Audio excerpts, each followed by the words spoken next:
Fala meus amigos, estamos começando aqui mais um vídeo do canal e hoje a gente vai falar sobre poesia, tá? Tem uma postagem que eu li ontem numa página do Instagram chamada Logopeia, tá? E eles fizeram uma montagem ali, né, com algumas... aquela coisa do Instagram que você coloca várias imagens assim, passando uma do lado da outra e ponderando ali a questão de se a poesia é uma coisa elitista ou não, ou é popular, né? Então a gente vai falar um pouquinho sobre isso aqui, eu vou ler um pouquinho aqui rapidinho, são trechos bem rápidos deles aqui, e aí depois fazer uma reflexão minha aqui, trazer livros e, enfim, falar sobre esses conceitos aí de popular, de erudito e tal, e também mostrar alguns trechos de poemas aqui que são interessantes para poder refletir essa questão levantada por eles lá, tá? Antes eu deixo para vocês mais uma vez aqui a dica do meu novo livro de poemas, do outro lado de cá, tá? Tá aí o zap, né? Tá na descrição do vídeo, quem quiser entrar em contato aí, tá? É só falar que a gente conversa a respeito, beleza? Enfim, pessoal, então vamos lá, tá? A postagem, como eu falei, é da página Logopeia, que é uma página do Instagram, e parece ali que eles vendem cursos, né, de literatura, de poesia e tal, e essa aqui foi a última postagem deles, tá? Ela tá lá na página, né, a primeira lá de cima para baixo.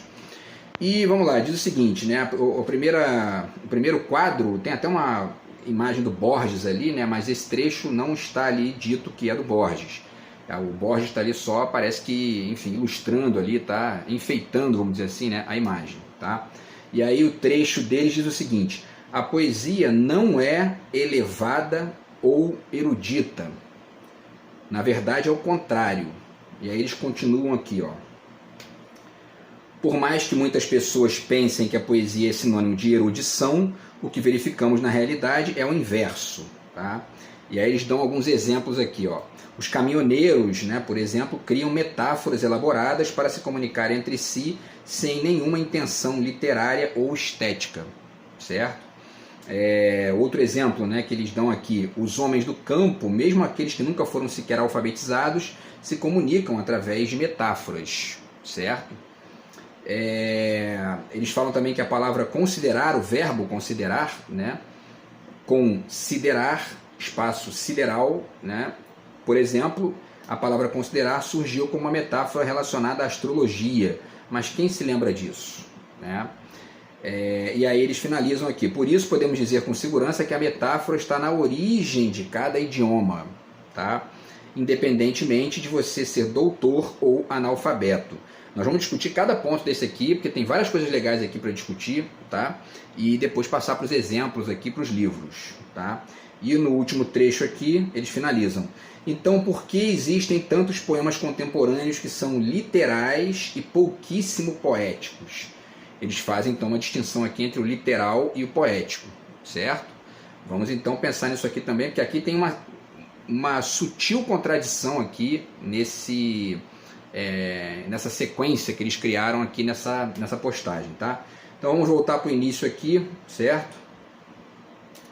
Primeiro eles dizem, né, a poesia não é elevada ou erudita, na verdade é o contrário. Eles finalizam aqui também, aqui embaixo, né, dizendo, ó, a linguagem poética não é erudita, na verdade ela é primitiva, tá? E aí qual é a discussão aqui, né? Tem enfim, uma quantidade gigantesca de temas que a gente pode puxar daí, mas a discussão é basicamente a seguinte, ó: o poeta é só aquele que estuda literatura, que lê muito, que estuda filosofia, que entende ali os versos, né, os tipos de verso, soneto, etc. e tal, ou a poesia está no cotidiano, a poesia está na vida de todo mundo e ela é, na verdade, algo da ordem ali do diário, na nossa vida, e está em todas as esferas da vida, no caminhoneiro, como eles falam aqui, no homem do campo, na galera da favela, na galera do funk, enfim, né? E ao mesmo tempo também, né, enfim, outros ritmos musicais, no hip hop também tem bastante, os próprios instrumentos musicais podem fazer poesia também, tá nas tiradas que a gente usa no dia a dia, nos apelidos que a gente coloca no amigo, no camarada lá, enfim, né? Então, quer dizer, existem essas duas... essa guerra constante aí, né? Enfim, de dizer que, ó, a poesia não é coisa de gente erudita, é coisa de gente popular, é coisa da vida popular. E, na verdade, eu acho que a poesia está nos dois, A poesia está tanto na vida comum, do dia a dia, em vários exemplos que a gente pode citar, acabei de citar alguns aqui. Os apelidos, por exemplo, eles são metafóricos, né? Quase todos eles. Quando não são diminutivos ali, enfim, eles são muitas vezes metafóricos e tal. E tem vários outros exemplos aí que a gente poderia dar aqui no cotidiano. Aqui eles dão aqui 2 exemplos dos caminhoneiros, a frase de caminhão, então tem várias, né, que são metáforas interessantes ali. A galera do campo também se comunica assim. Agora, isso não significa, não apaga a produção poética de quem estuda literatura, de quem estuda poesia, de quem faz metáforas ali, mas, enfim, até conectadas com a história da arte, com a história da literatura, com a história do pensamento, com a história do mundo, né, de maneira geral, tá?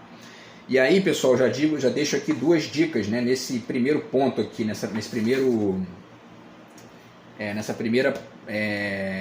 quadro deles aqui, tá? Tem esse livro do Borges, Esse Ofício do Verso, tá? Que é na verdade um curso que ele deu lá nos Estados Unidos.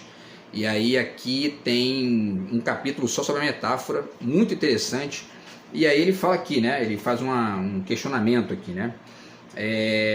Podemos ser levados a pensar por que diabos, na página 30, tá? Por que diabos os poetas pelo mundo afora e pelos tempos afora haveriam de usar as mesmas metáforas surradas quando há tantas combinações possíveis, né? Quer dizer, ele está fazendo uma distinção entre a metáfora surrada, ou seja, aquela que já é ali muito usual, muito comum, muito repetida, tá? E as combinações novas, as combinações diferentes ali, tal, que a gente pode criar. E aí ele finaliza aqui, né, dizendo, esse parágrafo, né, na 31, cada palavra é uma metáfora morta, né? A palavra isolada, ela é uma metáfora morta. A gente vai ver, inclusive, que a própria palavra em si já não é isolada, né? Ela já não está totalmente isolada, porque ela está conectada com algum sentido, com alguma intenção, com algum objeto, com algum acontecimento, né? Mas ele continua, essa declaração, claro, é uma metáfora, porque ele está dizendo que a palavra é uma metáfora morta, né? A ideia de morte está conectada com seres vivos, não com palavras, então é uma metáfora, certo? E ele finaliza, mas acho que todos sentimos a diferença entre metáforas mortas e vivas, que seria isso, né? A metáfora morta para ele é aquela que já está ali, ó, muito comum, todo mundo usa, né? Enfim, o tempo todo a gente pode pensar aqui em várias, né? Enfim, né? No dia a dia a gente usa toda hora, às vezes até de tanto usar, a metáfora acaba virando inclusive uma denotação, ela acaba virando um sentido ali usual da palavra, né? E tem aquelas metáforas mais vivas, que são aquelas, enfim, que muitas vezes aparecem nos poemas, aparecem no próprio cotidiano, né? Quando a gente percebe aí usos diferentes, né? Para palavras antigas e tudo mais, tá? Bom, então esse é um primeiro ponto, tá? Sim, para além disso, né? Vale citar também o Oswald, eu falei dele no vídeo passado aqui, conectado com a questão mais ali da história da cultura e tal, da política.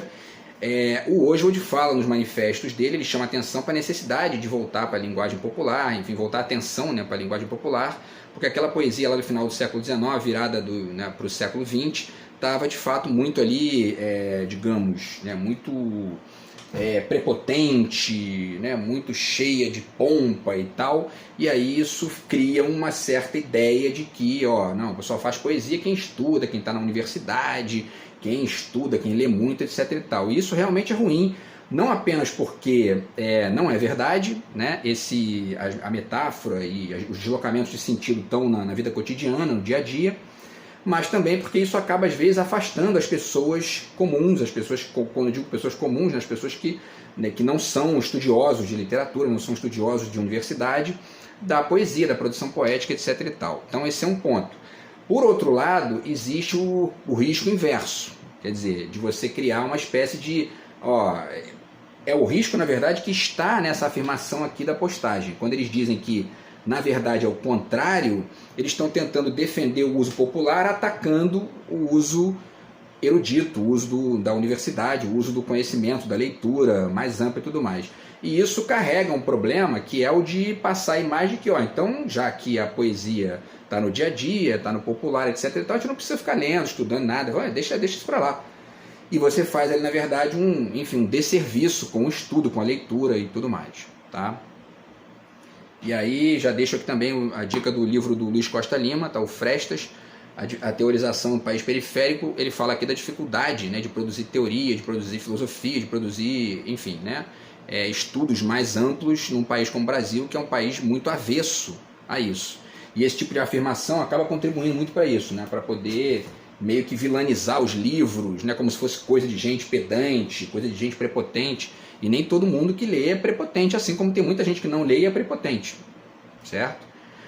Bom, enfim, aí continuando aqui, a segunda afirmação deles, tá? Por mais que muitas pessoas pensem que a poesia é sinônimo de erudição, o que verificamos na realidade é o inverso. Já falei que a gente verifica na realidade nos dois, né? A gente verifica no cotidiano, no popular, etc., mas verifica também no erudito, por que não? Né? No estudo, na leitura, na universidade, etc. e tal. E aí ele fala dos caminhoneiros, diz que os caminhoneiros criam metáforas elaboradas para se comunicar entre si, sem nenhuma intenção literária ou estética. A própria ideia de literatura hoje já está até mais aí, né, enfim, mais aberta, mais ampla aí a essas manifestações, inclusive orais, verbais, né? Porque, inclusive, a poesia nasce assim, ela nasce a transcrição de oralidades, né? E aí se chega lá na Ilíada, na Odisseia, do Homero e tal. E, enfim, essa relação entre o oral e o escrito, ela hoje, e aí ela já está lá no nascedouro da poesia, da literatura, e hoje já foi recuperado isso, né, no debate acadêmico e tudo mais, inclusive para se valorizar o saber popular, né? Que acaba muitas vezes caindo nessa de desvalorizar o saber acadêmico, de desvalorizar o saber dos livros e tudo mais, né? É uma coisa meio... Isso aí é um problema do Brasil, né? Que é muito comum a gente ver isso. Bom, e aí depois eles falam, né, que os homens do campo, mesmo aqueles que nunca foram sequer alfabetizados, se comunicam através de metáforas. É isso. Os homens do campo, a galera da praia, a galera do funk, de todos os ritmos de música. Você pega uma letra de uma música, você vai ver muitas vezes aí metáforas, vai ver, né? Algumas mais sofisticadas e mais difíceis de fazer do que outras, né? Mas você vai ver isso em quase todas, tá? Quando você pega um funk, por exemplo, né? Eu lembro que uma vez eu escutei um funk, por acaso, assim, né? Eu estava passando por algum lugar, e aí o funk dizia...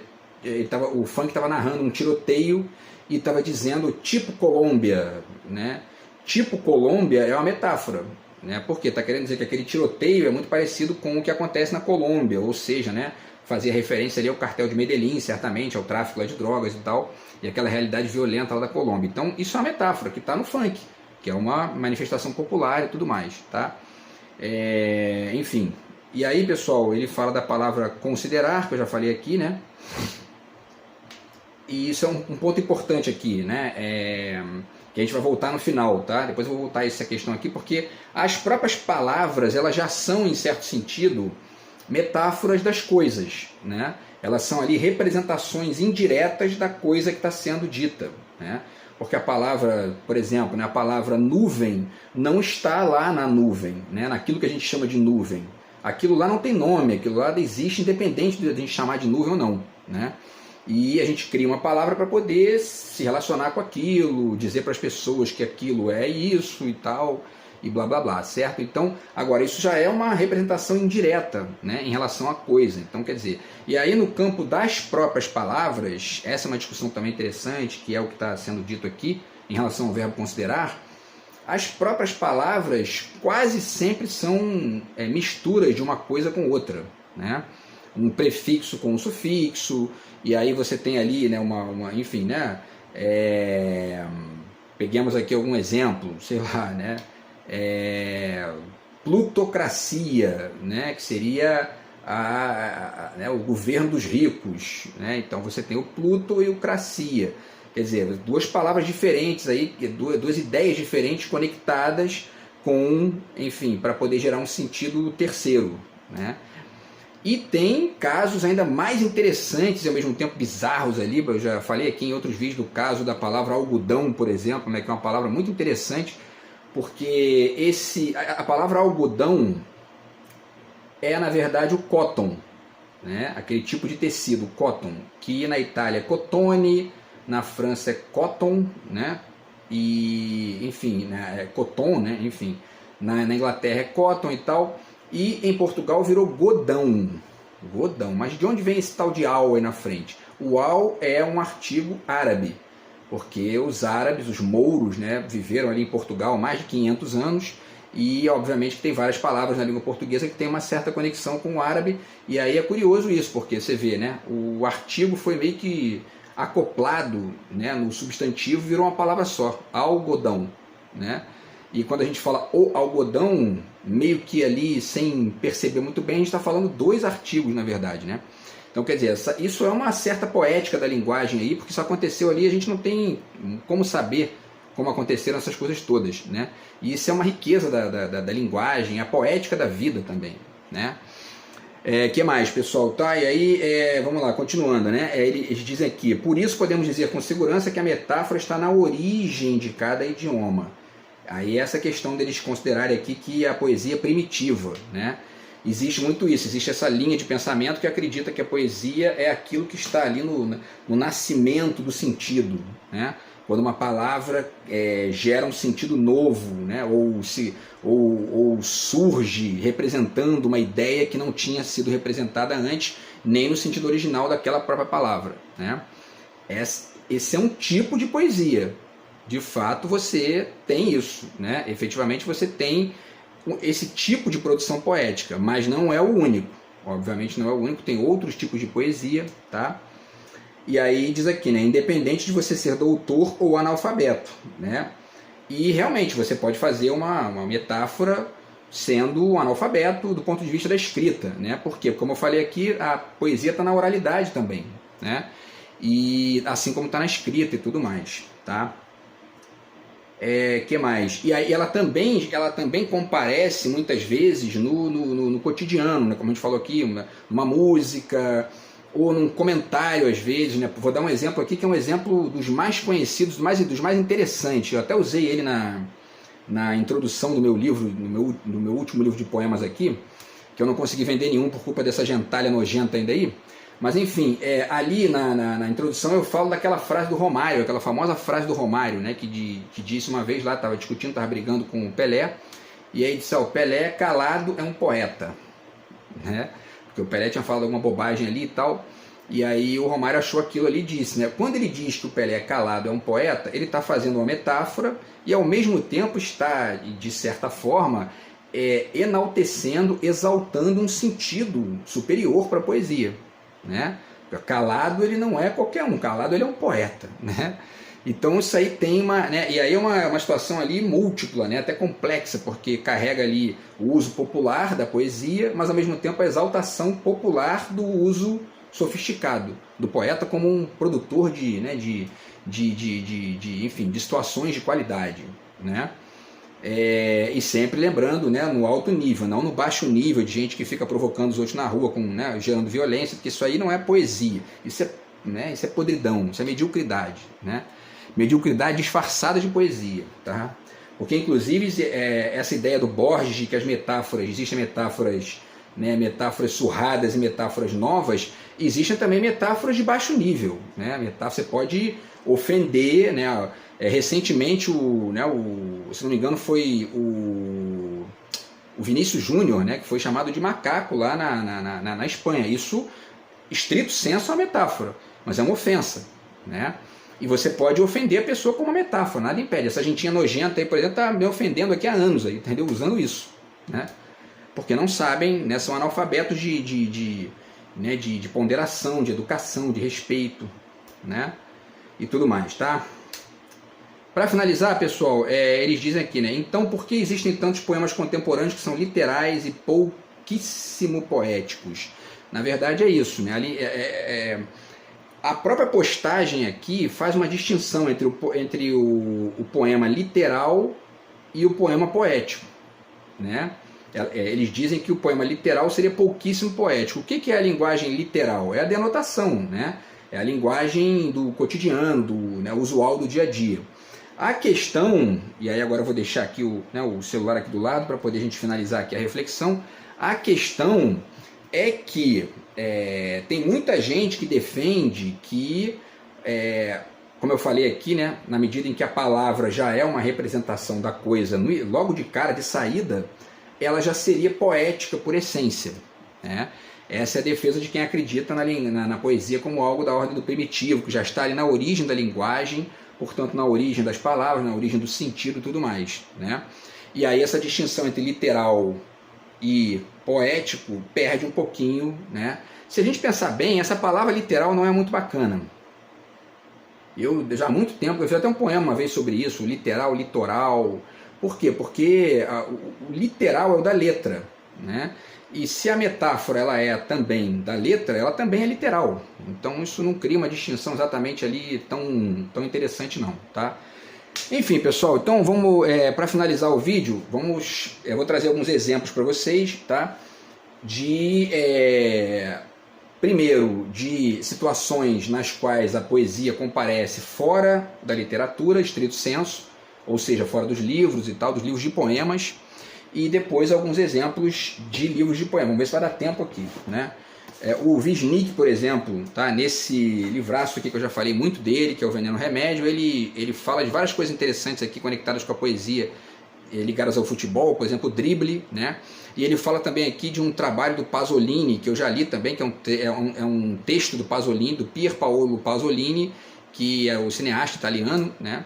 Ele viu lá o Brasil na Copa de 70 e escreveu um texto dividindo o futebol de prosa e o futebol de poesia. O futebol de prosa, naquela época, né, seria o futebol europeu, ou seja, aquele futebol muito burocrático, de passinho para o lado, sem drible, sem festa, sem criatividade. E tem o futebol de poesia, que seria o futebol brasileiro, que ganhou a Copa de 70, encantou o mundo lá, inclusive o próprio Pasolini. E aí, quer dizer, né, percebem que existe a metáfora surrada e a metáfora nova, que seria o drible, o futebol arte, como se chama, né? Então essa é uma manifestação aí, tá, dessa questão. O que mais aqui? Vamos ver. Outro livro que fala dessa questão também, né, da arte do cotidiano, do dia a dia, é esse livro aqui, do Gili Lipovetsky e do Jean Serroy, tá, que é o Capitalismo Artista. Como eu já falei aqui em outros vídeos, tem uma certa ingenuidade aqui em alguns pontos do livro, porque ele não considera, por exemplo, um caráter ali mais filosófico, cognitivo, ligado à inteligência, né, para essa ideia de arte. Ele trabalha muito com a ideia de arte ligada mais ali a, enfim, essa coisa de metáforas estrito sensu, né? E aí ele vai considerar, por exemplo, né, tipos de embalagem, cores, design, etc e tal, e beleza, existe uma poesia nisso aí, né, mas ele ignora um outro ponto ali que seria importante. De qualquer forma, o que ele chama atenção aqui vale a pena porque a gente enxerga isso no cotidiano, né? Você olha às vezes a embalagem, um produto, você vê, caramba, né, tem uma pintura ali, um negócio interessante, ou enfim, né, o próprio formato da garrafa, ou enfim, de alguma outra coisa ali, tem uma coisa mais trabalhada e tudo mais, e isso fica ali com um sentido mais poético, beleza? Que mais, pessoal? O Manuel de Barros aqui no Arranjos para Assobio também toca nessa questão, tá? Porque tem muitos poemas dele e de vários poetas que falam sobre o que é ser poeta, né? Então, por exemplo, ele diz aqui na página 50, né, ele diz: o poeta é o indivíduo que enxerga a semente germinar e engole o céu. É uma espécie de vazadouro para contradições, sabiá com trevas, um sujeito inviável, aberto aos desentendimentos como um rosto. Quando ele fala de enxergar semente, é exatamente isso, né? Quer dizer, é você enxergar novidade, enxergar o nascedouro de uma ideia, né? Então está aqui mais uma vez, tá, o Arranjos para Assobio, do Manuel de Barros. E o Verlaine, que é um poeta do simbolismo, tá aqui a Voz dos Botequins, ele também toca nessa questão quando ele fala aqui da nuance, né? Ele diz que o mais interessante é a nuance, é a sutileza, ou seja, a sugestão, a metáfora. Obviamente sempre lembrando isso, levando em conta o alto nível e não, né, a mediocridade, o baixo nível, a ofensa, porque, né, não tem nada a ver isso aí. Tá? E para finalizar, pessoal, quer dizer, mais duas ponderaçõezinhas aqui rápidas. O Beckett, aqui tem uma frase que eu gosto muito, né, que é muito inteligente, muito interessante, que ele diz aqui, na página 37, ele diz, né: o que finalmente significa isso que à primeira vista parecia claro? Isso é a poesia do cotidiano também, né? Aquilo que parecia claro, óbvio, né, dado, meio que definido, tem uma riqueza, né, inesgotável às vezes ali, né, e que a nossa mentalidade poética pode enxergar e construir versos a respeito disso, não só versos de estrito senso de livro, mas frases, até imagens, né, e tudo mais, tá? Então essa frase do Beckett diz muito bem isso. E aí, pessoal, isso comparece também na poesia escrita, não só no exercício estrito da letra, mas com várias diferenças de construção e de intenção e tudo mais. Por exemplo, o Mahmoud Darwish aqui, ele faz poemas nitidamente para poder tentar ali refletir a dor de ter perdido a sua pátria, de ter perdido a sua terra, que é isso que está acontecendo nesse drama com os palestinos. Já fiz vídeo sobre esse livro aqui. E ele faz metáforas aqui muito interessantes. Por exemplo, aqui na página 34 ele diz, ó desconhecido, não há coração algum que eu habite depois da noite do desterro, como quem diz, eu não tenho mais condição de habitar um coração depois que eu perdi a minha terra. É uma metáfora rica ali, que inclusive representa a dor deles lá que estão sendo massacrados todo dia lá pelos israelenses. E aí, pessoal, vamos para as metáforas de livros, tá? O Leminski aqui, ó, tá? Vamos rapidinho aqui para ver se dá para pelo menos trazer aqui uns 3 ou 4 exemplos. O Leminski aqui, ele fala, ele certamente viu uma imagem simples ali, que era uma palmeira, uma árvore, e disse, tá aqui na 114, a palmeira estremece, palmas para ela que ela merece. Simples, e ele está aí vendo uma poesia numa árvore, Então, quer dizer, e está trazendo para o livro. Quer dizer, isso também mostra que essa distinção entre o popular e o erudito, o popular e o livro, ela só existe na cabeça de quem acha que essas duas coisas não dialogam, Porque o poeta que escreveu o livro, ele muitas vezes ele está vendo ali imagens do dia a dia e está tentando ver de uma forma diferente a imagem do dia a dia, Aqui o Arnaldo Antunes, tá aqui nesse livraço aqui também, que eu já mostrei para vocês, Algo Antigo. Ele diz aqui, ó, na página 171, ele diz: um Deus que sofre e que se alegra, um Deus com sorte sem promessa, um Deus que pensa, um Deus ateu merece crença. Ele criou um Deus ateu. Olha que sensacional, Quer dizer, tá? Isso é poesia, pegando uma imagem comum, uma imagem que está muito surrada, e transformando numa outra coisa ali, tá? E aí, pessoal, mais 2 exemplos rápidos aqui, tá? Esse aqui do Diego Moraes, nesse livro aqui muito legal também, tá? Que é A Solidão é um Deus bêbado dando ré no trator. Aqui o Deus já não é mais ateu, ele está dando, tá bêbado, está dando ré no trator. Então, enfim, e aí ele fala aqui, ó, cadê? Vamos ver.